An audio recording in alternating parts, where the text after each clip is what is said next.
Hello. नमस्कार साथियों। एक बार फिर से स्वागत करते हैं हमारे यूट्यूब पे संचालित फर्स्ट ग्रेड फर्स्ट पेपर की साइंस की इस क्लासेस में, जहाँ पे हम पढ़ रहे थे कार्बन और उसके यौगिक। तो यहाँ पे हमारी कार्बन की 3 क्लासेस हो चुकी थी और आज ये अंतिम क्लास है। ये कार्बन की भी अंतिम क्लास है और साथ में केमिस्ट्री की भी अंतिम क्लास है। कल से आपकी फिजिक्स शुरू होगी, एक नए अंदाज में बिल्कुल धमाकेदार। सबसे पहले हम देखते हैं कि केमिस्ट्री की अंतिम क्लास, जैसा कि आपको थंबनेल में दिख रहा है, बस इतनी सी ही थी केमिस्ट्री।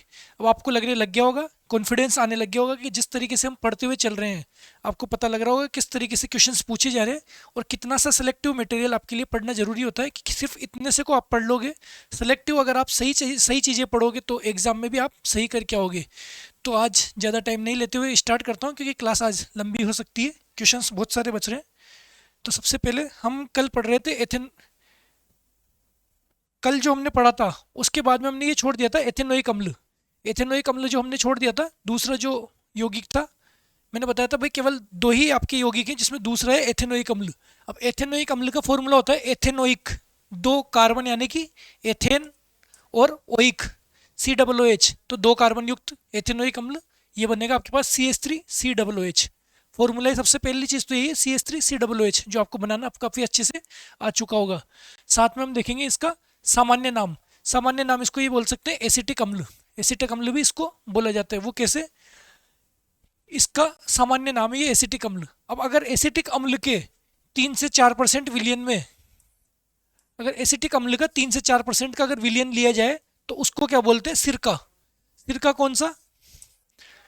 सबसे मेन तो क्या है, एथेनोइक अम्ल को एसिटिक अम्ल बोलते हैं। और एसिटिक अम्ल का अगर 3 से 4% का अगर फॉर्मूला लिया जाए, वो जो विलियन लिया जाएगा 3 से 4% उसमें होगा, तो उसको क्या बोलेंगे हम? सिरका। और सिरका ये वही सिरका है जो हम अचार के परिरक्षण में उपयोग में लेते हैं। अचार, मुरब्बे आदि के परिरक्षण में जो उपयोग लेते हैं, वही सिरके की यहाँ बात हो रही है। तो ये सिरके की एक बीच में एक इंपॉर्टेंट लाइन थी कि सिरका कौन सा, कि एसिटिक अम्ल का 3 से 4% का विलियन, वो कहलाता है सिरका।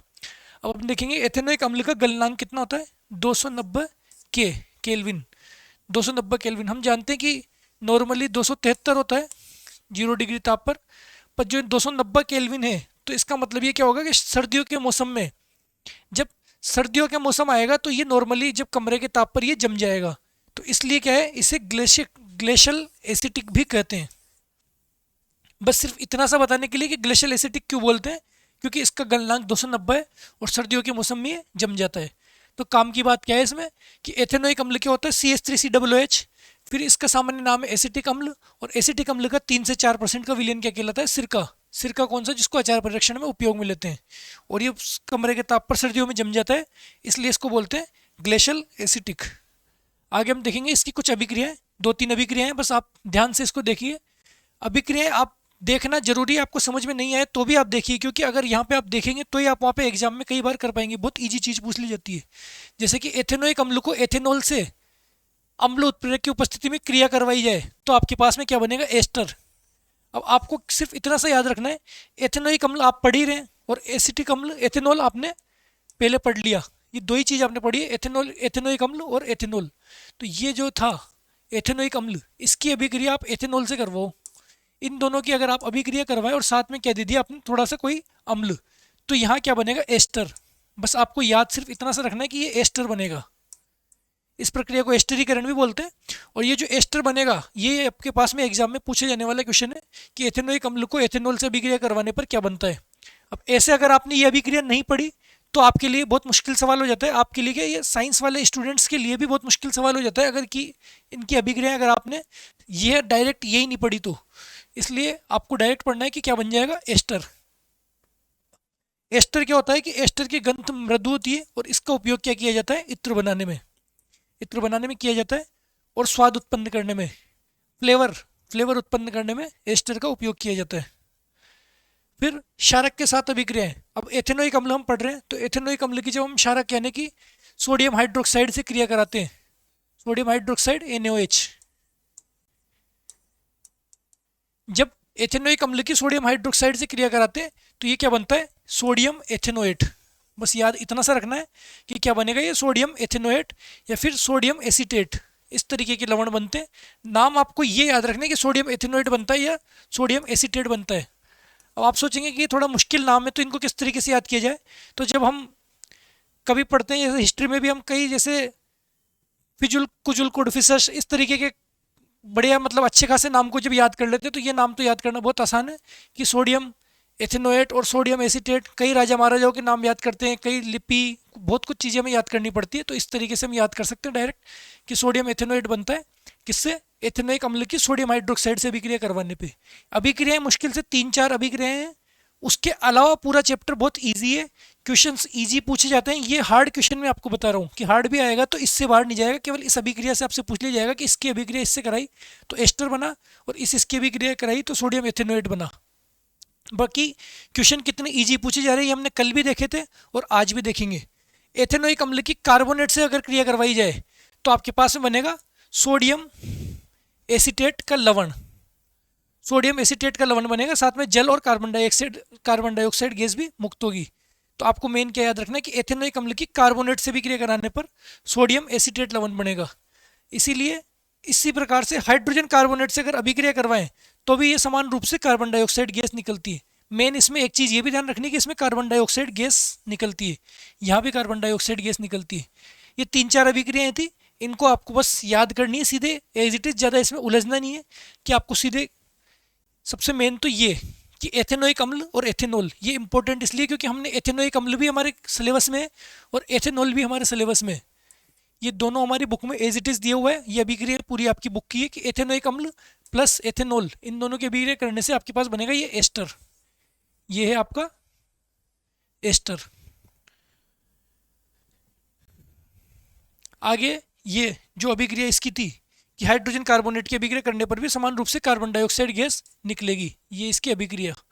अभिक्रिया आपको अभिक्रिया याद नहीं करनी, सिर्फ उसकी फैक्ट वाली चीज़ जो थ्योरी है, थ्योरी आपको याद कर लेनी है। थ्योरी आपसे सीधे की सीधे पूछी जा सकती है, अभिक्रिया नहीं करवाएंगे आपसे, बस केवल समझाने के लिए थी।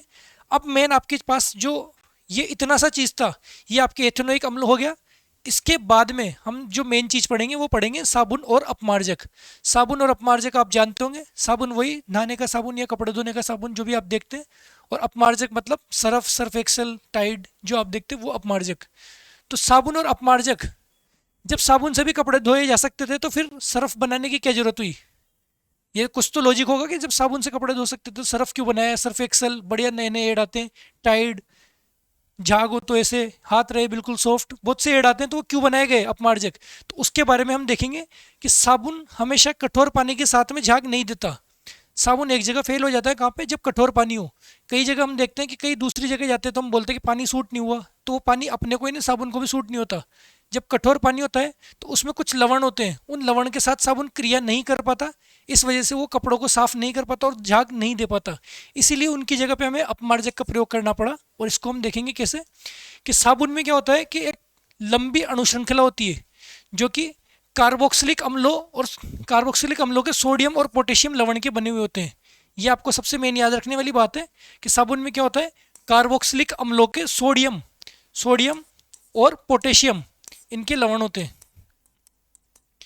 मेन याद यही रखना है, साबुन किसके बने होते हैं कि कार्बोक्सिलिक अम्लों के सोडियम और पोटेशियम लवण होते हैं जो कि जल में विलय हो जाते हैं। ठीक है, तो साबुन का जो आयनिक भाग होता है वो जल से अभिक्रिया करता है, जबकि कार्बन श्रृंखला तेल से अभिक्रिया करती है। साबुन में दो तरीके की चीज होगी, एक तो लंबी कार्बन श्रृंखला हुई, तो कार्बन श्रृंखला तो किससे अभिक्रिया कर रही है, तेल से। कार्बन अभिक्रिया तो पर तेल से, और जो आयनिक भाग है ये सोडियम या पोटेशियम, ये अभिक्रिया करते हैं किससे, जल से। ये दोनों जल से अभिक्रिया करते हैं। तो इस तरीके से अभिक्रिया करके ये एक मिसेल का निर्माण करते हैं। ये जो चीज़ निर्माण करते हैं वो होता है मिसेल। मिसेल को इंग्लिश में मिसेल ही बोला जाता है, जिससे एक सिरा तेल के कण की ओर तथा दूसरा आयनिक सिरा बाहर की ओर होता है। एक सिरा तो क्या होगा, तेल के कण की ओर, जहाँ भी हमारी गंदगी होगी, कपड़े की हम सफाई कर रहे हैं, जो तेल का जैसे दाग लग रहा है, तो साबुन का एक सिरा जो, ये देखिए कि आप कार्बन वाला जो होगा ना वो तो तेल से अभिक्रिया कर लेगा, कार्बन वाला सिरा तो तेल की ओर, और जो दूसरा वाला आयनिक वाला सिरा है वो जल से अभिक्रिया कर लेगा, वो दूर उसको खींच के बाहर लेकर के आएगा। वो अभिक्रिया करके तेल की बूंद से अभिक्रिया करके मेल को साफ करने की ये प्रोसेस होती है, वो उसको खींच के पानी में ले आता है। जब वो उससे अभिक्रिया करेगा तेल से तो वो उसको उसमें बांध करके खींच के पानी में ले आता है, और इससे वो कपड़ा साफ हो जाता है और वो पानी गंदा हो जाता है। ये एक इसकी प्रोसेस होती है जिसको हम यहाँ पे देखेंगे। इससे क्या होगा, इससे पानी में इमल्शन बनेगा। इस प्रकार साबुन का मिसेल मेल को भी पानी से बाहर निकालने में मदद करता है। मेल को पानी से बाहर निकालने में मदद करता है। अतः साबुन क्या होता है, मृदु जल में सफाई का कार्य करते हैं परंतु कठोर जल में कार्य नहीं करते। ये मेन बात है कि कठोर जल में नहीं कर पाते। इसका रीजन क्या है, रीजन ये है कि साबुन में क्या होता है, यहाँ आपने देखा साबुन में होता है कि कार्बोक्सिलिक अम्लों के सोडियम और पोटेशियम लवण, याद ही रखना है इसको कि साबुन में होते हैं सोडियम और पोटेशियम अणु, सोडियम और पोटेशियम लवण कार्बोक्सिलिक अम्लों के, तो सोडियम और पोटेशियम आपको ध्यान रखना है। तो ये क्या करते हैं कि जल में उपस्थित कैल्शियम और मैग्नीशियम, जल के अंदर कैल्शियम आयन और मैग्नीशियम आयन है, जो कठोर जल होता है, कठोर जल के अंदर कैल्शियम और मैग्नीशियम जो आयन होते हैं ये साबुन के अणु के सोडियम को प्रतिस्थापित कर देते हैं। सोडियम को हटा के, जैसे मैंने बताया था कि जो पावरफुल राजा होगा वो खुद उसकी जगह आ जाएगा, कमजोर वाले को हटा देगा, ये होगी प्रतिस्थापन अभिक्रिया। तो सोडियम को तो हटा देंगे और कैल्शियम और मैग्नीशियम उसकी जगह आके खुद बैठ जाएंगे। तो जब ये खुद बैठ जाते हैं तो इस प्रकार उच्च वसीय अम्लों के कैल्शियम और मैग्नीशियम लवण बन जाते हैं जो कि जल में अविलेय होते हैं, ये अघुलनशील होते हैं। जो ये कैल्शियम और मैग्नीशियम के जो आयन हुए कठोर जल वाले, ये साबुन के सोडियम को हटा देंगे, खुद वहाँ पे आ जाएंगे। अब खुद आके बैठ तो गए लेकिन वो बैठ करके वो अभिक्रिया नहीं करते, वो अघुलनशील होते हैं, वो पानी में घुलते नहीं है। पानी में घुलेंगे नहीं तो वो जो मेल को बनाने के लिए जो मिसेल था, मेल को खींचने के लिए जो मिसेल बन रहा था वो मिसेल नहीं बनेगा। इसलिए साबुन क्या होते हैं, कठोर जल में काम नहीं करते। तो काम नहीं करने का मेन रीजन ये है कि साबुन के अंदर पाए जाते हैं कैल्शियम, साबुन के अंदर पाए जाते हैं सोडियम और पोटेशियम के लवण, जिनको ये हटा देते हैं, कैल्शियम और मैग्नीशियम ये हटा चुके होते हैं क्योंकि ये अधिक अभिक्रियाशील होते हैं। और एक चीज़ है कि पारदर्शी साबुन जैसे आप देखते हैं पियर्स सोप होता है पारदर्शी, आर पार दिखने वाला, जब आप उसमें देखेंगे तो आर पार आपको दिखता है। संतूर, इस तरीके के जो साबुन होते हैं उसमें पारदर्शी बनाने के लिए उसमें ग्लिसरीन का प्रयोग किया जाता है, ग्लिसरीन उसमें मिलाया जाता है, इस वजह से वो पारदर्शी बन पाता है। जबकि साबुन के निर्माण की प्रक्रिया में सह उत्पाद के रूप में, जब साबुन निर्माण की प्रक्रिया होगी, जब अभिक्रिया करवाएंगे, जो साबुन बनेगा तो साबुन के साथ में बनेगा ग्लिसरॉल। ये ग्लिसरॉल भी आपके पास में सह उत्पाद के रूप में प्राप्त होता है। जैसे कई अभिक्रिया थी इसमें कार्बन डाइऑक्साइड गैस मुक्त हो रही थी, किसी में जल बन रहा है, किसी में NaOH बन रहा है, तो इसी तरीके से साबुन निर्माण की प्रक्रिया में आपके पास बन रहे हैं ग्लिसरॉल। ये याद रखने वाली चीज़ है। और साबुन क्षारीय प्रकृति का होता है, अतः यह लाल लिटमस को नीला कर देता है। लिटमस आपके नहीं है वैसे, फिर भी आप देख लीजिए कि साबुन क्षारीय प्रकृति का होता है, ये लाल लिटमस को नीला कर सकता है।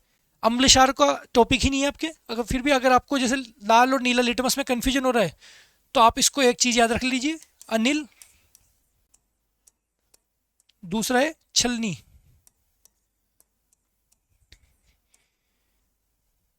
जो अम्ल होते हैं वो नीले को लाल कर देते हैं, नीले लिटमस को लाल कर देते हैं। और जो छलनी मतलब छह को क्षार मानो, ये जो क्षार होते हैं, ये समझो क्षार होते हैं, वो लाल को नीला कर देते हैं। यहाँ हम क्षार की बात कर रहे हैं कि साबुन क्षारीय प्रकृति का होता है, अतः ये लाल लिटमस को नीला कर सकता है। ये एक ट्रिक है, आप ये दो शब्द याद रख सकते हैं, अनिल और छलनी। ठीक है, चाहे तो आप लिख सकते हैं, वैसे ही आपके सिलेबस में नहीं है, अम्ल क्षार आपके सिलेबस में नहीं है। अब हम दोबारा देखेंगे साबुन के अंदर क्या है। साबुन एक लंबी श्रृंखला के कार्बोक्सिलिक अम्लों के सोडियम और पोटेशियम लवण होते हैं, जिसमें क्या होता है कि इसका आयनिक भाग जल से क्रिया करता है। जो सोडियम और पोटेशियम वाला जो भाग होता है वो तो क्रिया करेगा जल से, और साथ में जो कार्बन की लंबी श्रृंखला होगी वो तेल से क्रिया करती है, और ये अभिक्रिया करके ये बनाते हैं मिसेल। ठीक है, इसके अलावा ये कठोर जल में काम क्यों नहीं करते, क्योंकि कठोर जल में होता है आपके पास मैग्नीशियम और कैल्शियम मैग्नीशियम क्या करते हैं, सोडियम को हटा के खुद उसकी जगह आ जाते हैं, और इस वजह से वो इतने मतलब उसके बाद में वो जल में अघुलनशील होते हैं, और जल में अघुलनशील होने के कारण वो अभिक्रिया नहीं कर पाते और मिसेल का निर्माण नहीं कर पाते, इसलिए कपड़ों की सफाई नहीं होती। पारदर्शी साबुन बनाने के लिए आपके पास क्या होगा, ग्लिसरीन।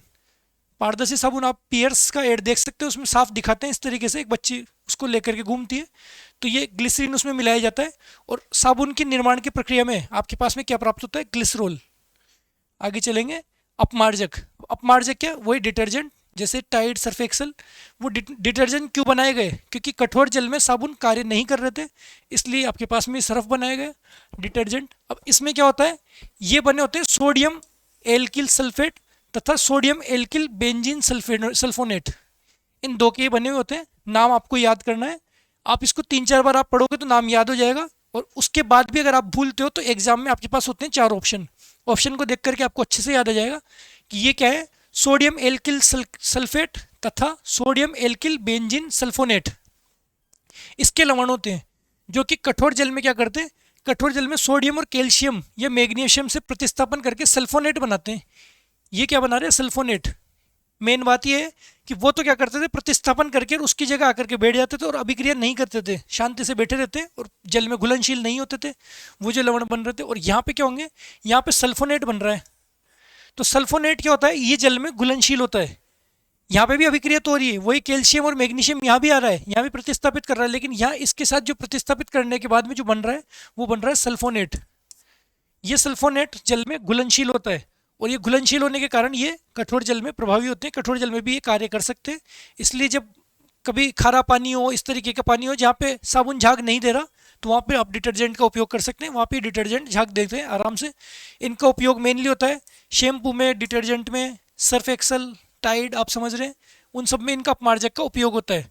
और ये मिसेल का एक कण है, मिसेल का कण का एक चित्र, जैसे कि ये मान लीजिए ये तो है एक सिरा और ये हो गई लंबी पूंछ, इसको क्या बोलेंगे, पूंछ। तो ये जो पूंछ होगी ये तो कार्बन की श्रृंखला की बनी हुई होगी, इसको बोल सकते हैं हाइड्रोकार्बन की बनी हुई लंबी श्रृंखला, ये पूंछ। और ये वाला जो सिरा है ये है आयन वाला, आयनिक, आयनिक सिरा, जैसे कि पोटेशियम, सोडियम के, सोडियम पोटेशियम, इस तरीके के आयनिक जो वाला भाग था उस वाले भाग को इस तरीके से दर्शाया जाता है। और जो ये वाले ये भाग है ये पूंछ दर्शाई जाती है। तो इसलिए ये जो पूंछ है ये तो है जल विरागी, और ये जो है ये है जलरागी, यानी कि ये जल के पास में जाना चाहता है और ये जल से दूर ले जाना चाहता है। इसलिए ये जो पूरी ये श्रृंखला तो किसकी बनी होती है, हाइड्रोकार्बन की, इसको पूंछ बोलते हैं। और ये बना हुआ होता है आयनों का, आयनिक सिरा। ये इस तरीके के मिसेल का निर्माण करते हैं और इसकी अभिक्रिया का आपको डायग्राम बना करके बता देते हैं। ये रहा एक डायग्राम जिसमें ये देखिए कि ये सोडियम या पोटेशियम जो भी सिरे होते हैं ये वाले हो गए, और ये बीच में ये हो गए हाइड्रोकार्बन की लंबी श्रृंखला। तो ये वाला तो होते हैं जलरागी, ये तो जल के पास जाना चाहते हैं, और ये होते हैं जल विरागी, ये जल से दूर जाना चाहते हैं। ठीक है।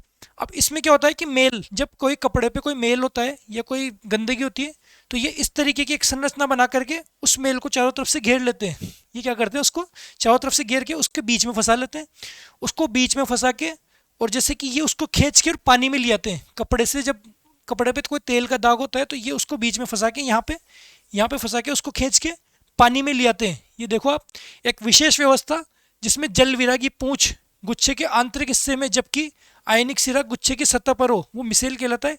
ये मिसेल हो गया। ये इसकी पूरी प्रक्रिया कि जल विरागी और जल रागी कि किस तरीके से चिकनाई और मेल को ये खींचते हैं, ये चित्र आपके शीट में भी बना हुआ होगा। और ये खींच के उस कण को, जो तेल का कण होता है, उसको बाहर ले आते हैं, कपड़े से खींच के उसको पानी में ले आते हैं। ये आप देखेंगे इस तरीके से, ये बीच में ये वाला जो तेल का हिस्सा होगा इसको फंसा लेंगे, इसको फंसा करके इसको बाहर ले आते हैं, और ये आपके कपड़े की साफ करने की प्रोसेस होती है। ये सिर्फ समझाने के लिए, इसको ज़्यादा कोई रटने वाली बात नहीं, केवल ये इंटरेस्ट बनाने के लिए था ये डायग्राम। आप अच्छे से देख सकते हैं कपड़े कैसे साफ होते हैं। बाकी ज़्यादा जानना है तो आप खुद कपड़े धो के देख सकते हैं। फिर ठीक है, अब ये हमने देखा साबुन और अपमार्जक। साबुन और अपमार्जक क्या काम की चीज़ सिर्फ इतनी सी थी इसमें कि अपमार्जक में तो क्या होते हैं, सोडियम एल्किल सल्फेट और सोडियम एल्किल बेंजीन सल्फोनेट। दो ही नाम है, एक नाम तो ये सोडियम एल्किल सल्फेट और दूसरा नाम है सोडियम एल्किल बेंजीन सल्फोनेट। ये दो ही नाम है बड़े बड़े। ठीक है, ये होते हैं अपमार्जक में। और ये क्या करते हैं, ये सल्फोनेट बनाते हैं, प्रतिस्थापन करके ये बनाते हैं सल्फोनेट। ये दो चीज़ इसमें याद रखने की चीज़ है। और साबुन में आपको याद रखने की चीज़ है कि साबुन में होते हैं आपके पास में कार्बोक्सिलिक अम्लों के सोडियम तथा पोटेशियम लवण। और ये क्या बनाते हैं, मिसेल तो खैर बनाने की तरीका है, पर ये इसमें होते हैं साबुन में कार्बोक्सिलिक अम्लों के सोडियम और पोटेशियम लवण। तो ये साबुन और अपमार्जक अगर आपने देख लिया तो चलते हैं हम कुछ महत्वपूर्ण फैक्ट पे, जिन फैक्ट से कई बार क्वेश्चंस आते हैं, बहुत ज़्यादा क्वेश्चन आते हैं, हर एग्जाम में इनके क्वेश्चन पूछे जाते हैं। अब तक आपने जो पढ़ा वो आपका चैप्टर लगभग खत्म हो चुका है, बिल्कुल थोड़ा से कुछ फैक्ट बचे हुए हैं। कुछ फैक्ट, ये फैक्ट इतने से हैं लेकिन इससे भर भर के क्वेश्चन आते हैं हर एग्जाम में, इसलिए इनको डायरेक्ट याद करना जरूरी है। और ये क्लास इसीलिए चल रही है क्योंकि यहाँ आपको एग्जाम ओरिएंटेड बिल्कुल एग्जैक्ट वो फैक्ट दिए जाते हैं जो आपको याद करने जरूरी होते हैं। सीएनजी, सीएनजी की फुल फॉर्म क्या होती है, कंप्रेस्ड नेचुरल गैस। ये सबसे मेन चीज़ है याद रखने की कि सीएनजी की फुल फॉर्म है कंप्रेस्ड नेचुरल गैस। हिंदी में बोलते हैं इसको संपीड़ित प्राकृतिक गैस। संपीड़ित प्राकृतिक गैस सीएनजी, और लिक्विफाइड पेट्रोलियम गैस एलपीजी। कई बार इसीलिए कंफ्यूजन हो जाता है, फुल फॉर्म हम देखेंगे liquefied petroleum gas, compressed natural gas, संपीड़ित प्राकृतिक गैस। और इसमें हम देख रहे थे कि इसका मुख्य घटक क्या है, सीएनजी का मुख्य घटक क्या है। सीएनजी में पाया जाता है मेथेन और एथेन। कहाँ गया, मेथेन और एथेन, ये सीएनजी में पाया जाता है। सीएनजी जो गाड़ियाँ चलती है, जिससे आजकल गाड़ियाँ, बाइक भी आ गई सीएनजी बाइक, तो वो जो गैस से चलती है उस गैस में होता है मेथेन और एथेन, उसमें पूरा मुख्य घटक होता है मेथेन। मेथेन भी होता है उसमें 83%, ये समझ लो लगभग 83% मेथेन है और 17% आपके पास बचा एथेन। तो मेथेन और एथेन पाया जाएगा सीएनजी में। क्वेश्चन यही पूछा जाता है कि सीएनजी का मुख्य घटक क्या है। मुख्य घटक में ये ऑप्शन हो जाएगा मेथेन, एथेन, प्रोपेन, ब्यूटेन, कुछ भी आपसे ऑप्शन दे दिया जाएगा। क्वेश्चन यही होता है, सीएनजी का मुख्य घटक है मेथेन। दूसरी चीज, सीएनजी एलपीजी से हल्की होती है। सीएनजी हल्की तथा एलपीजी भारी होती है। ये दूसरी चीज हो गई कि सीएनजी एलपीजी से हल्की होती है। दूसरी चीज थी, हम देख रहे थे कि एलपीजी, एलपीजी क्या, लिक्विफाइड पेट्रोलियम गैस। अब सीएनजी में तो था मेथेन, एथेन, और एलपीजी में क्या है, प्रोपेन, ब्यूटेन। एलपीजी बनी होती है प्रोपेन और ब्यूटेन से। आप जब कार्बन की श्रृंखला देख रहे थे तो हम देख रहे थे C1, C2, C3, C4। Single carbon को बोलते हैं मेथेन, 2 कार्बन को एथेन, 3 कार्बन को प्रोपेन, 4 कार्बन को ब्यूटेन। तो ये वाले जो 3 और 4 वाले होते हैं ना, ये तो बनाते हैं एलपीजी। और 1 और 2 वाले जो होते हैं, सिंगल और डबल कार्बन वाली श्रृंखला वाले होते हैं, ये बनाते हैं सीएनजी। ठीक है, बस सीएनजी सीएनजी C1 इतना याद रख लेना कि मेथेन। फिर एलपीजी में क्या होता है, प्रोपेन और ब्यूटेन। एलपीजी एक गंधहीन गैस होती है जो कि रसोई गैस सिलेंडर में भरी जाती है।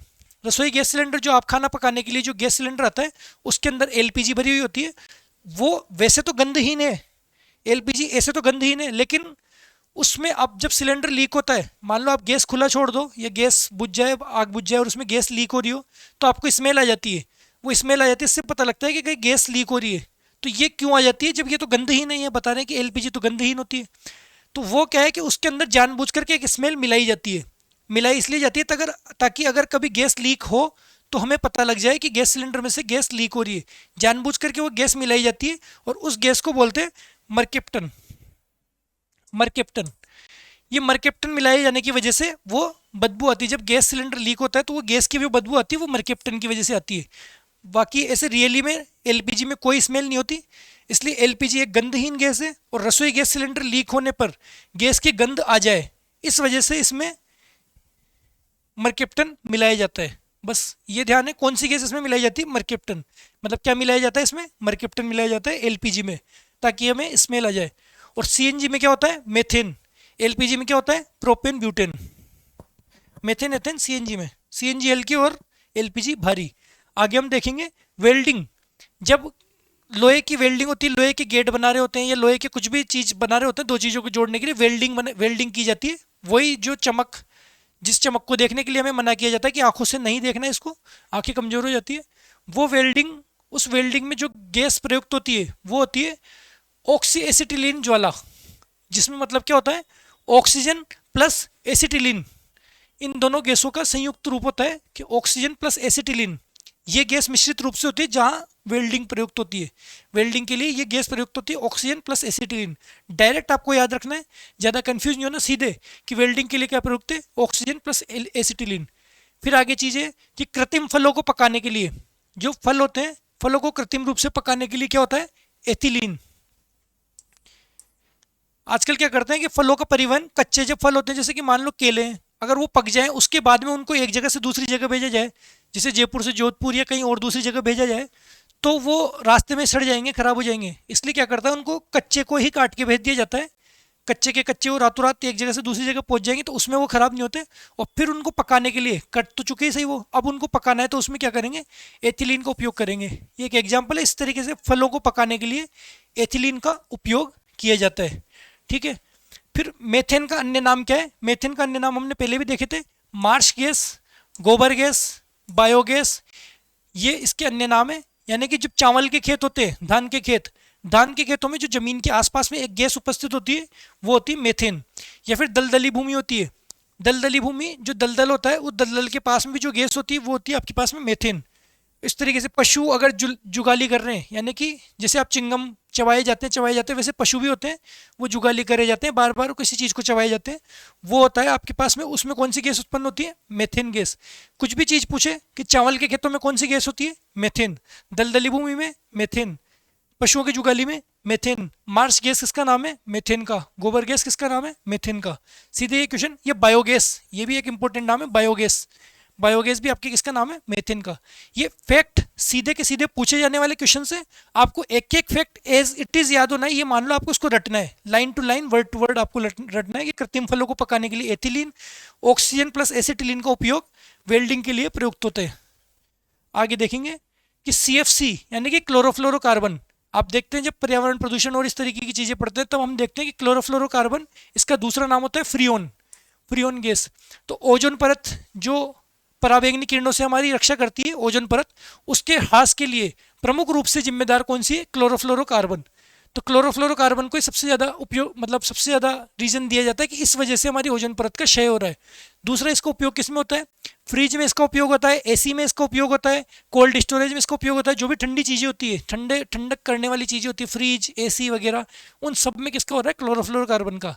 तो एक तरफ तो हम कहने हैं कि पराबैंगनी किरणें आकर के हमारी हानि पहुंचाएगी और हमें ओजोन परत का क्षय नहीं होना चाहिए, लेकिन दूसरी तरफ हम AC भी चलाते हैं, फ्रिज भी काम में लेते हैं, तो इसमें ये क्या होती है? क्लोरोफ्लोरोकार्बन। तो ओजोन परत का क्षय तो होगा ही होगा। इस तरीके से अगर हम काम में लेंगे तो ओजोन परत का क्षय होगा, और वो किस कारण से होगा? क्लोरोफ्लोरोकार्बन के कारण। फिर ओजोन, अगर ओजोन परत की जब बात चल रही थी तो हम देख लेते हैं ओजोन क्या होती है। ओजोन O3 हमने पहले भी देखा था कि ये तो O2 तो होती है ऑक्सीजन, और O3 होती है ओजोन।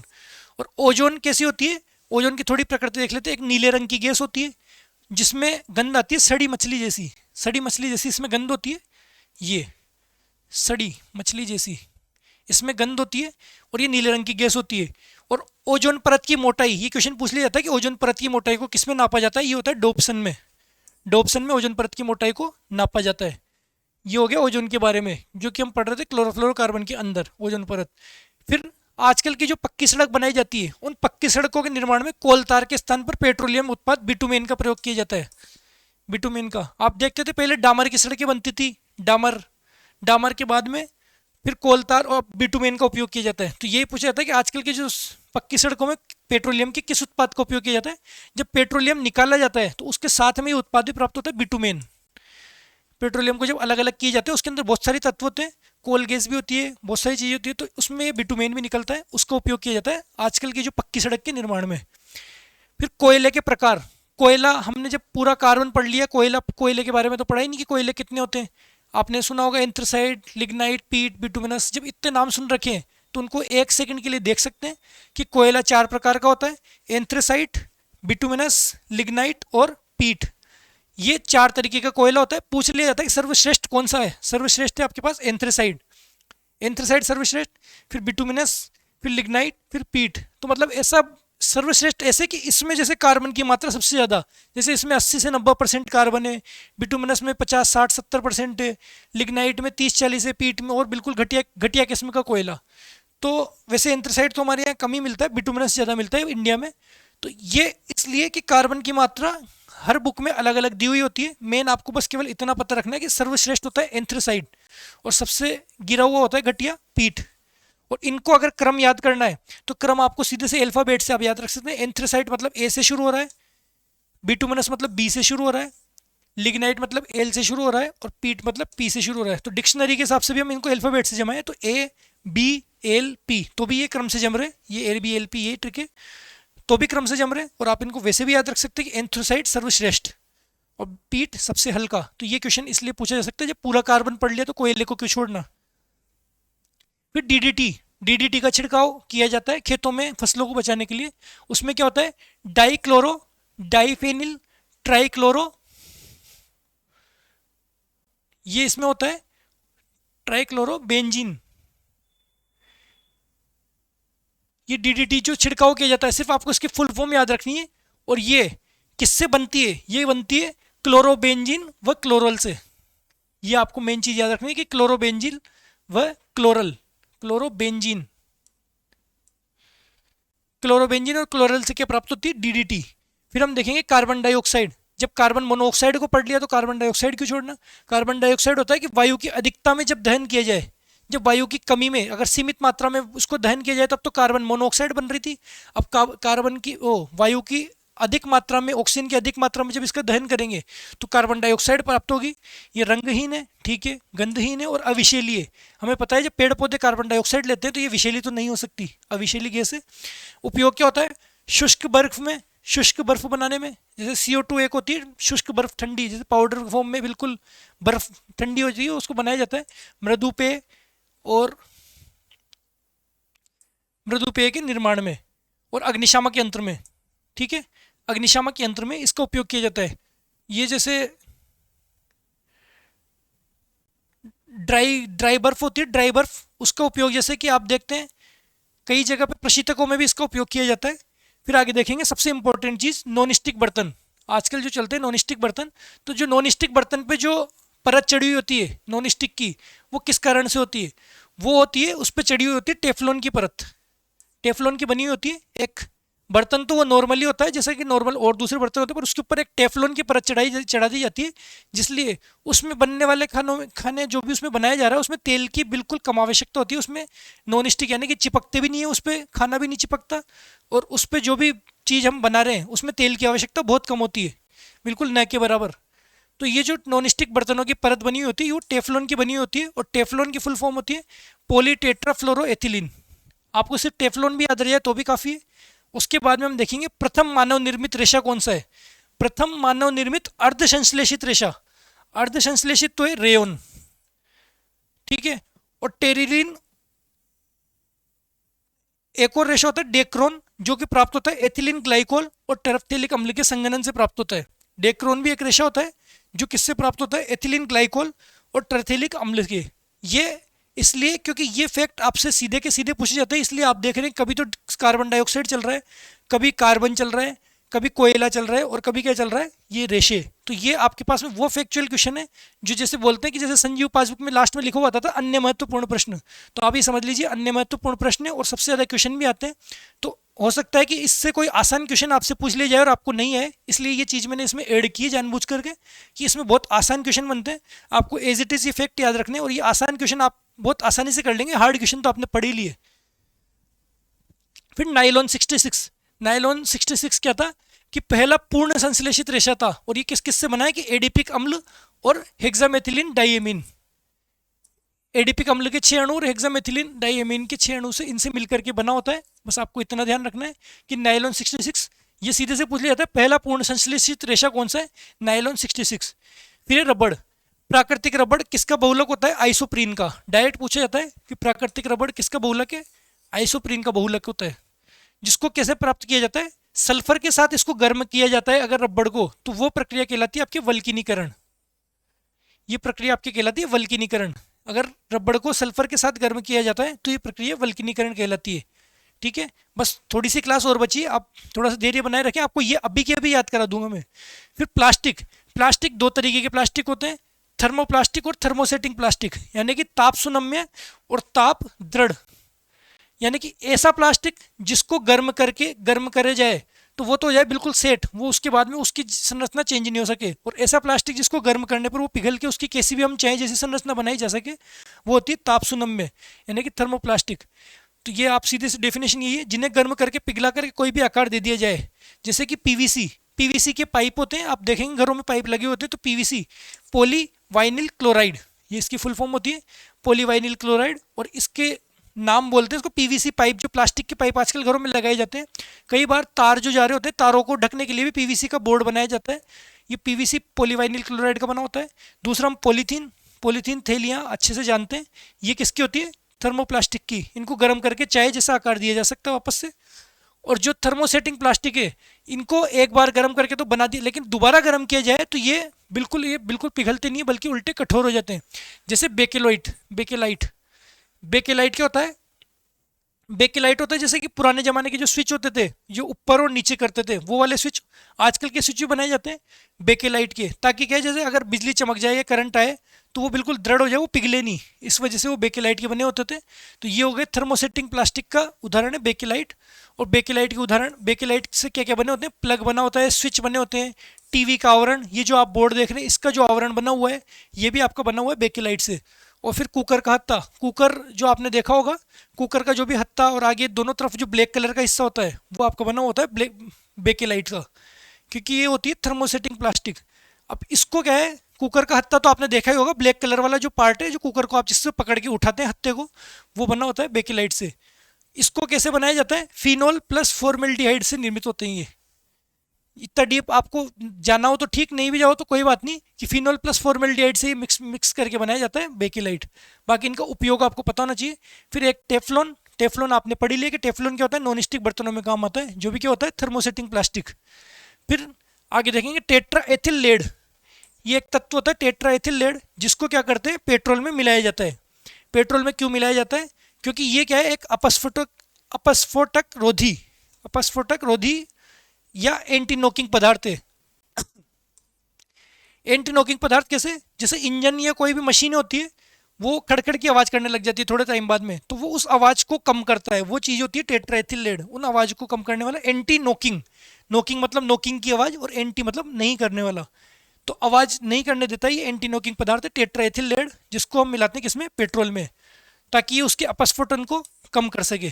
ठीक है, तो ये हमारे पास में कुछ कुछ हमने फैक्ट देखे, जिसको हम दोबारा से एक बार देख लेते हैं ताकि आपको ये पूरे अच्छे से याद हो जाएंगे। साबुन और अपमार्जक तो आपको बहुत अच्छे से याद हो ही चुके होंगे कि साबुन क्या होता है और अपमार्जक क्या होता है। कि साबुन में आपके पास में पाया जाएगा सोडियम और पोटेशियम के लवण, सोडियम और पोटेशियम के लवण।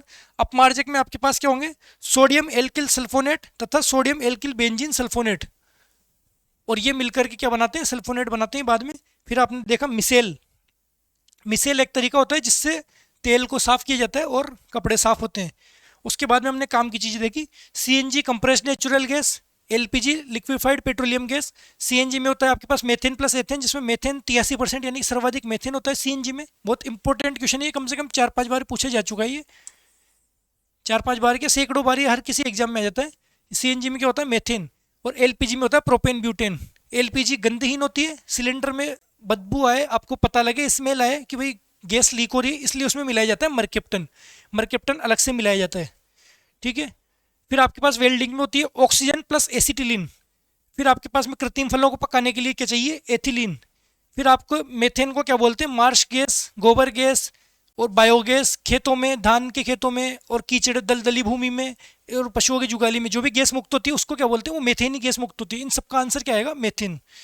इसके अलावा आप देखेंगे क्लोरोफ्लोरोकार्बन। क्लोरोफ्लोरोकार्बन आपके ओजोन परत के क्षय के लिए जिम्मेदार, सर्वाधिक सर्वाधिक जिम्मेदार है, और ये कहीं कहीं में होता है, एसी में, फ्रिज में, कोल्ड स्टोरेज में। ओजोन जो गैस होती है वो नीले रंग की होती है, इसमें सड़ी मछली जैसी उसमें गंध आती है, और इसकी ओजोन की मोटाई, ओजोन परत की मोटाई नापी जाती है डोप्सन में। और आजकल की पक्की सड़कों के निर्माण में बिटुमेन का उपयोग किया जाता है। कोयले के प्रकार हो गए एबीएलपी, एंथ्रेसाइट, बिटुमिनस, लिग्नाइट और पीट। फिर हम देखेंगे डीडीटी, डाइक्लोरो। डीडीटी का निर्माण किससे होता है, क्लोरोबेंजीन और क्लोरल से। क्लोरोबेंजीन और क्लोरल, ये इसमें मेन चीज़ है कि क्लोरोबेंजीन और क्लोरल से डीडीटी का निर्माण किया जाता है। फिर कार्बन डाइऑक्साइड, अविशेली गैस है, रंगहीन गंधहीन, शुष्क बर्फ में, अग्निशामक यंत्रों में कार्बन डाइऑक्साइड होती है। फिर नॉन स्टिक बर्तनों की सतह किससे बनी होती है, टेफ्लॉन की। नॉन स्टिक सतह टेफ्लॉन की। प्रथम मानव निर्मित अर्धसंश्लेषित रेशा रेयोन। और टेरिलीन या डेक्रोन किससे बना होता है, एथिलीन ग्लाइकोल और टर्थिलिक अम्ल से।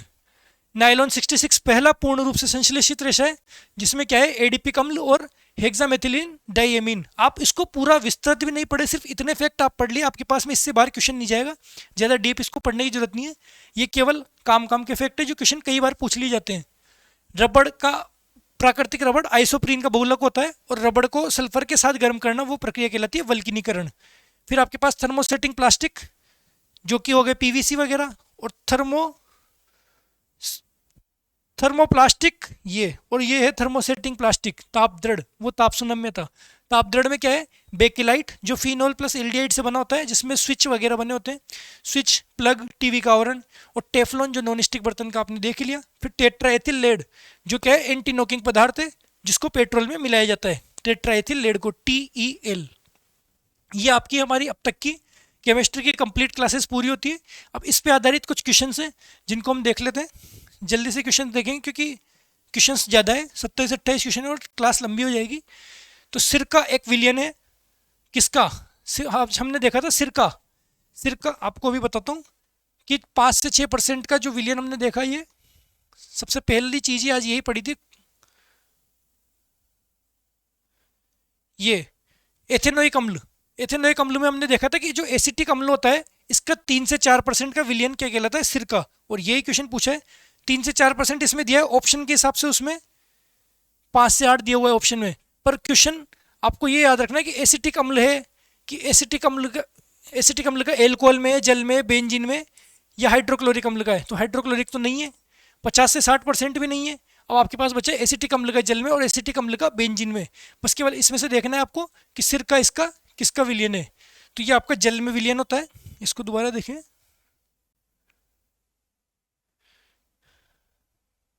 ये जल में इसका विलयन होता है। इसमें शायद लिखना रह गया ये लाइन,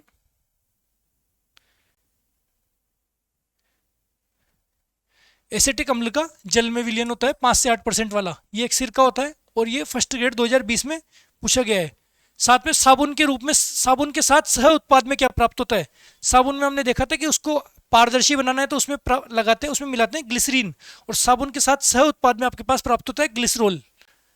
ये चलेंगे आगे। ये क्वेश्चन भी आपके पास फर्स्ट ग्रेड में पूछा गया है। ये फर्स्ट मतलब फर्स्ट ग्रेड 2016। फिर देखेंगे निकल उत्प्रेरक की उपस्थिति में वनस्पति तेलों का हाइड्रोजनीकरण एक उदाहरण है। ये हमने कल देखा था कि निकल उत्प्रेरक की उपस्थिति में जब हम असंतृप्त कार्बनिक श्रृंखला होती है उनको संतृप्त करने के लिए हाइड्रोजन से हम अभिक्रिया करवाते हैं। और वो अभिक्रिया आपके पास में क्या कहलाती है, संकलन या एडिशन। संकलन या एडिशन हमने देखी थी, सेकंड नंबर की अभिक्रिया थी, जिससे हमने वनस्पति तेल से वनस्पति घी का निर्माण किया था। यही थी वो निकल उत्प्रेरक की उपस्थिति में वनस्पति तेलों का हाइड्रोजनीकरण। हाइड्रोजन से हमें संयोग करना है, संयोग मतलब एडिशन या संकलन। ये भी आपके पास, ये लो 2022 में क्वेश्चन पूछा गया है, ये इसी तरीके के क्वेश्चन आ रहे हैं। फिर अपमार्जक का प्रयोग करके कठोर जल के साथ भी किया जा सकता है। अपमार्जक का प्रयोग कठोर जल के साथ प्रयोग किया जा सकता है, क्यों? क्योंकि ये जल के साथ तेजी से अभिक्रिया करते हैं, क्योंकि इसमें अपमार्जक में सल्फोनिक अम्लों के सोडियम लवण तथा अमोनियम के क्लोराइड और ब्रोमाइड लवण होते हैं जो कठोर जल के साथ कैल्शियम और मैग्नीशियम आयन के साथ अवक्षेप नहीं बनाते। मेन चीज़ यही है कि अवक्षेप नहीं बनाते। जबकि साबुन में क्या करते हैं, साबुन में अवक्षेप बना लेते हैं और फिर अभिक्रिया नहीं कर पाते। इसमें क्या होता है, अवक्षेप नहीं बनाते। तो मेन तो आंसर यही है। आगे और देख लेते हैं। ये पानी में साबुन की तुलना में अधिक घुलनशील है, नहीं। अपमार्जक सामान्यतः साबुन की तुलना में अधिक नरम होते हैं, नहीं। ये नरम और घुलनशील और ऐसी ऐसी बातें हमने की नहीं, हम साइंस पढ़ रहे हैं तो साइंटिफिक बात यही है कि इसमें अवक्षेप नहीं बनाते हैं। Main answer. और ये क्वेश्चन पूछा गया है जूनियर अकाउंटेंट 2024 में। वैसे भी दिख रहा है कि इतना बड़ा दिया है तो ऑप्शन तो इतना बड़ा ऐसे ही थोड़ी दिया हुआ होगा। और कठोर जल से कपड़े अच्छे तरीके से साफ नहीं हो पाते हैं, क्योंकि कठोर जल होता है उससे कपड़े अच्छे तरीके से प्राप्त साफ नहीं हो पाते। उसी तरीके का क्वेश्चन है, क्यों नहीं हो पाते? क्योंकि यह जल छूने में कठोर होता है, नहीं। कठोर जल में लवण कम होते हैं जो कि सफाई की प्रक्रिया को बढ़ाते हैं। साबुन धूल के कणों पर जुड़ने के बजाय लवणों के साथ अभिक्रिया करके स्कम का निर्माण करते हैं। और कठोर जल जल से भारी होता है, नहीं। ये भारी जल का ऐसी बात नहीं है। कठोर जल में लवण कम होते हैं जो सफाई की प्रक्रिया को बढ़ाते हैं। ये बढ़ाने की बात कर रहा है, जबकि क्वेश्चन पूछा गया है कि अच्छे तरीके से साफ नहीं होते। और ऐसा क्यों होता है? क्योंकि इसमें क्या होता है, साबुन धूल के कणों पर जुड़ने की बजाय लवणों के साथ अभिक्रिया कर देते हैं। धूल के कण या फिर गंदगी के साथ जुड़ने की बजाय क्या करते हैं, लवणों से अभिक्रिया कर लेते हैं। और स्कम जो एक तत्व जो हमने बताया था कि वो अभिक्रिया करके उसको प्रतिस्थापन अभिक्रिया करके और खुद वो शांति से बैठ जाते हैं, बिल्कुल अभिक्रिया नहीं करते आगे आगे वो सफाई का काम नहीं करते। इसलिए इसका आंसर होगा ये। फिर आगे देखेंगे निम्नलिखित में से कौन सा कथन साबुन के लिए सत्य नहीं है। साबुन के अणु का एक सिरा जल रागी होता है। ये आप देखेंगे, इसको जल रागी होता है। फिर आगे और देखेंगे, जब साबुन जल में घोले जाते हैं तो उसका मिसेल बनाते हैं। कौन सा सत्य नहीं है ये पूछा है। जब जल में घोले जाते हैं तो मिसेल बनाते हैं, ये तो सही है। फिर साबुन के मिसेल कपड़ों से गंदगी साफ करने में सहायक है, ये भी सही है। लंबी श्रृंखला वाले कार्बोक्सिलिक अम्लों के सल्फोनेट लवण है और यह एक कार्बन का एक सिरा जलरागी होता है, ये भी सही है। तो ये लंबी कार्बन श्रृंखला वाले कार्बोक्सिलिक अम्लों के सल्फोनेट लवण, तो सल्फोनेट लवण हमने देखा था कि ये साबुन नहीं होते, अपमार्जक होते हैं। साबुन नहीं होकर के ये क्या होते हैं, अपमार्जक। अपमार्जकों में होती है ये विशेषता, कार्बोक्सिलिक अम्लों के सल्फोनेट। ये किसके काम होते हैं, अपमार्जक के।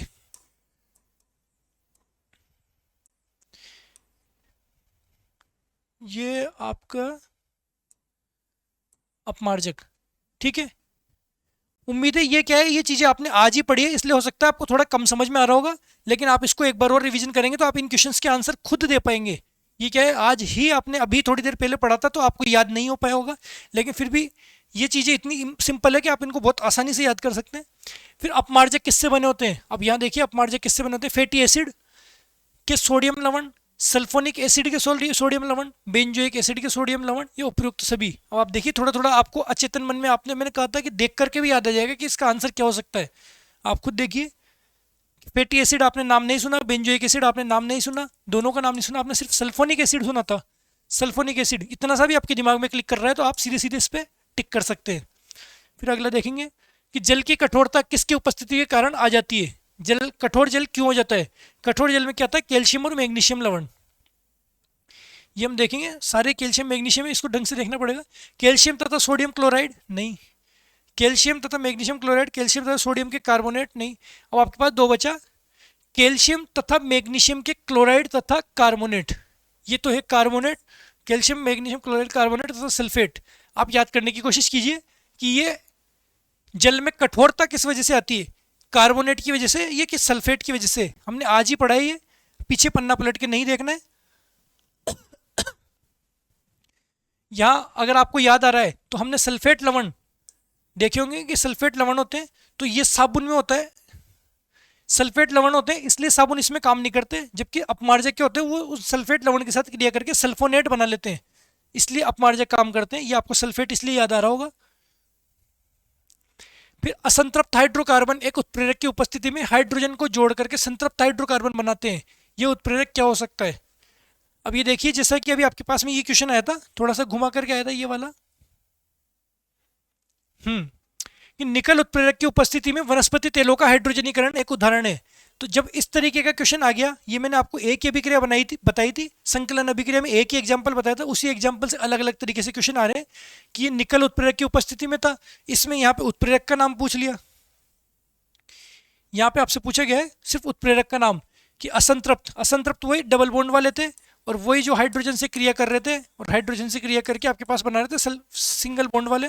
और यहाँ पे आपके पास उत्प्रेरक क्या थे, उत्प्रेरक वही आपके निकल उत्प्रेरक था। निकल उत्प्रेरक की उपस्थिति में, निकल उत्प्रेरक की उपस्थिति में असंतृप्त हाइड्रोकार्बन संतृप्त मतलब हाइड्रोजन से अभिक्रिया करके संतृप्त हाइड्रोकार्बन बनाते हैं, सीधी सी आंसर है। वो एक ही अभिक्रिया 3-4 बार अलग अलग तरीके से पूछी जा चुकी है, और ये तो है एलडीसी 2016 में, और वो अभी फर्स्ट ग्रेड 2020 या 22 में आया हुआ क्वेश्चन है। तो आप देख लीजिए कि इसी अभिक्रिया से बार बार क्वेश्चन पूछे जा रहे हैं, ये जो हमारे नोट्स में उसी के आधारित ये क्वेश्चन पूछे जाते हैं। खाना बनाते समय यदि बर्तन की तली बाहर से काली हो रही है तो इसका मतलब क्या है, आप बहुत अच्छे से खुद ही इसका आंसर बता सकते हैं, ये मैं नहीं बताऊंगा आपको, ठीक है। इसका आंसर आपको खुद को करना है कि भोजन पूरी तरह नहीं पक रहा है, या ईंधन आर्द्र, या ईंधन पूरी तरह से जल रहा है, या ईंधन पूरी तरह से नहीं जल रहा है। आंसर आप समझ चुके होंगे। चलते हैं नेक्स्ट, रेफ्रिजरेशन की फ्रीऑन गैस क्या है। रेफ्रिजरेटर में जो फ्रीऑन गैस है, फ्रीऑन का मैंने बताया था, फ्रीऑन का एक और नाम होता है क्लोरोफ्लोरोकार्बन, और ये क्लोरोफ्लोरोकार्बन ही यहाँ पे ऑप्शन है, डाइफ्लोरो मीथेन। ये आपके पास में आंसर, फ्रीऑन गैस वही रेफ्रिजरेटर में, एसी में जो जो क्या बोलते हैं ओजोन परत के अवक्षय के लिए आपके पास जिम्मेदार है, वही गैस है ये।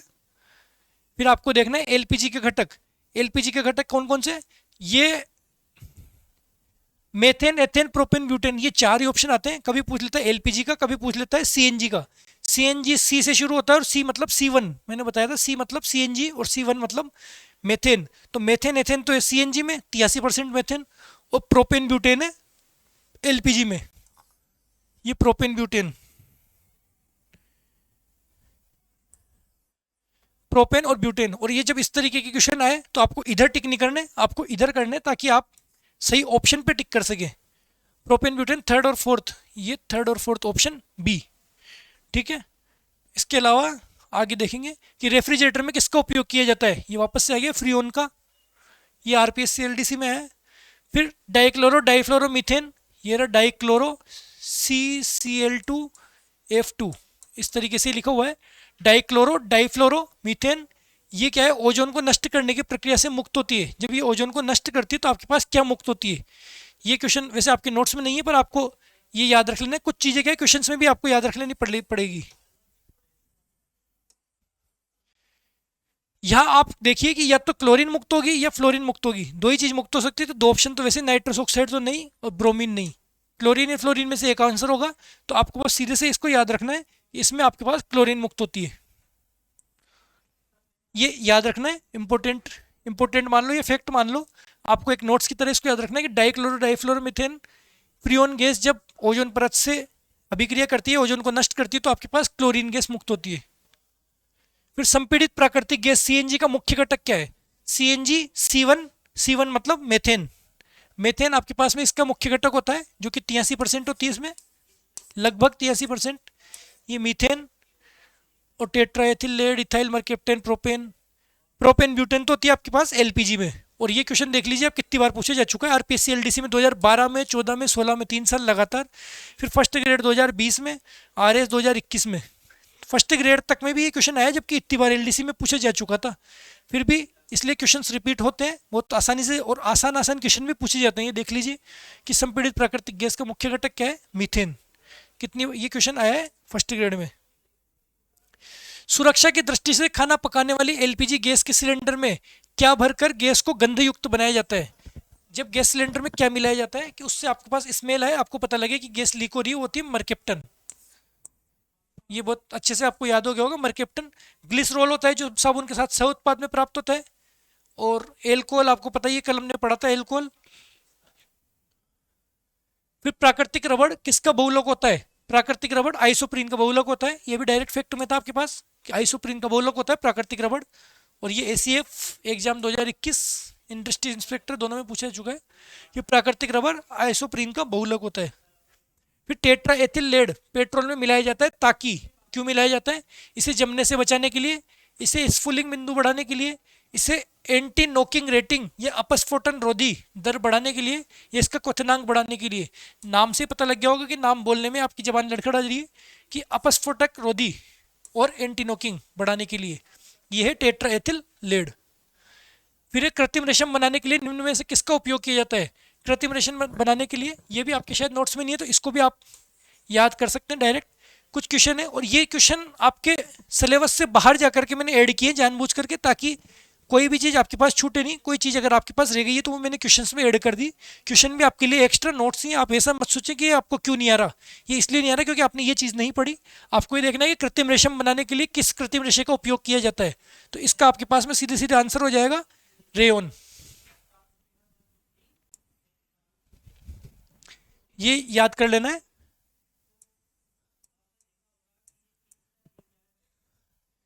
पीवीसी किसके बहुलकीकरण द्वारा प्राप्त होता है? पीवीसी पॉलीवाइनिल क्लोराइड, नाम है इसका पीवीसी है, पॉलीवाइनिल क्लोराइड। फुल फॉर्म पॉलीवाइनिल क्लोराइड, तो नाम से पता लग रहा है वाइनिल क्लोराइड। पीवीसी किसका बहुलक है? वाइनिल क्लोराइड का। आगे देखें, कृत्रिम रेशा डेक्रोन बनाने के लिए क्या प्रयुक्त होता है? डेक्रोन बनाने के लिए, डेक्रोन बनाने के लिए आपको सीधे से ये फैक्ट पता हुआ है कि एथिलीन ग्लाइकोल और ट्रफ्थेलिक अम्ल, एथिलीन ग्लाइकोल और ट्रफ्थेलिक अम्ल, क्योंकि ये क्वेश्चन पूछे गए रीट 2018 में। अब डेक्रोन बनाने के लिए एथिलीन ग्लाइकोल ट्रफ्थेलिक अम्ल के उपयोग किया जाता है। तो मैं आपको ये डिस्क्राइब करके इस तरीके से नहीं बताना चाह रहा कि आप इसमें ज़्यादा उलझे, सिर्फ आप इसका फैक्ट याद कर लेंगे और आपके पास ये क्वेश्चन अगर रिपीट भी होता है तो आप इसको डायरेक्ट कर देंगे। बाकी क्वेश्चन रिपीट होने की संभावना वही है जो हमने कल परसों की क्लासेस में हमने पढ़ा। ज़्यादा इंपॉर्टेंट फर्स्ट ग्रेड के लिए वो है, ये वो क्वेश्चन हैं जो कभी कभार पूछ लिए जाते हैं। ठीक है, कभी कभार किसी भी एग्जाम में पूछ लिए जाते हैं, तो हो सकता है आरपीएससी में भी आपके पास पूछ ली जाए। बहुत बेसिक अलग टाइप की बहुलकीकरण, ये अलग चीज़ होती है। तो ये अलग चीज़ के भी आपके पास जो मेन क्वेश्चंस हैं वो मैंने आपको डायरेक्ट ऐड कर दिए हैं इसमें। पीवीसी क्या है? समबहुलक, ये भी आपको याद करना है। पीवीसी है एक समबहुलक। डीडीटी के व्यावसायिक उत्पादन में कच्चे माल का किसका उपयोग किया जाता है? डीडीटी में कच्चे माल के उपयोग में आपने देखा था कि बेंजीन व क्लोरोफॉर्म, बेंजीन व क्लोरोमिथेल, बेंजीन व बीएचसी नहीं, बेंजीन व क्लोरल, क्लोरल। डीडीटी के व्यावसायिक उत्पादन में बेंजीन और क्लोरल, ये हमने देखा था यहाँ पे।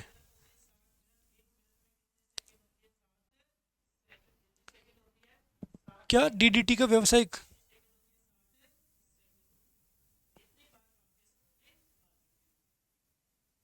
और ये अभी मिल नहीं रहा, पर पढ़ा है, आज ही पढ़ा है हमने डीडीटी, कोई बात नहीं। आगे चलते हैं नेक्स्ट। न चिपकने वाली सतह पर, जो नहीं चिपकने वाली सतह पे बर्तनों में क्या उपयोग किया जाता है, ये तो आपको बहुत अच्छे से याद हो चुका होगा, टेफलॉन। टेफलॉन की एक सतह होती है, खुरदरी सतह बना दी जाती है उस तरीके से परत चढ़ा करके, टेफलॉन, जो कि एक तरह से प्लास्टिक का, ये पर प्लास्टिक ही है टेफलॉन।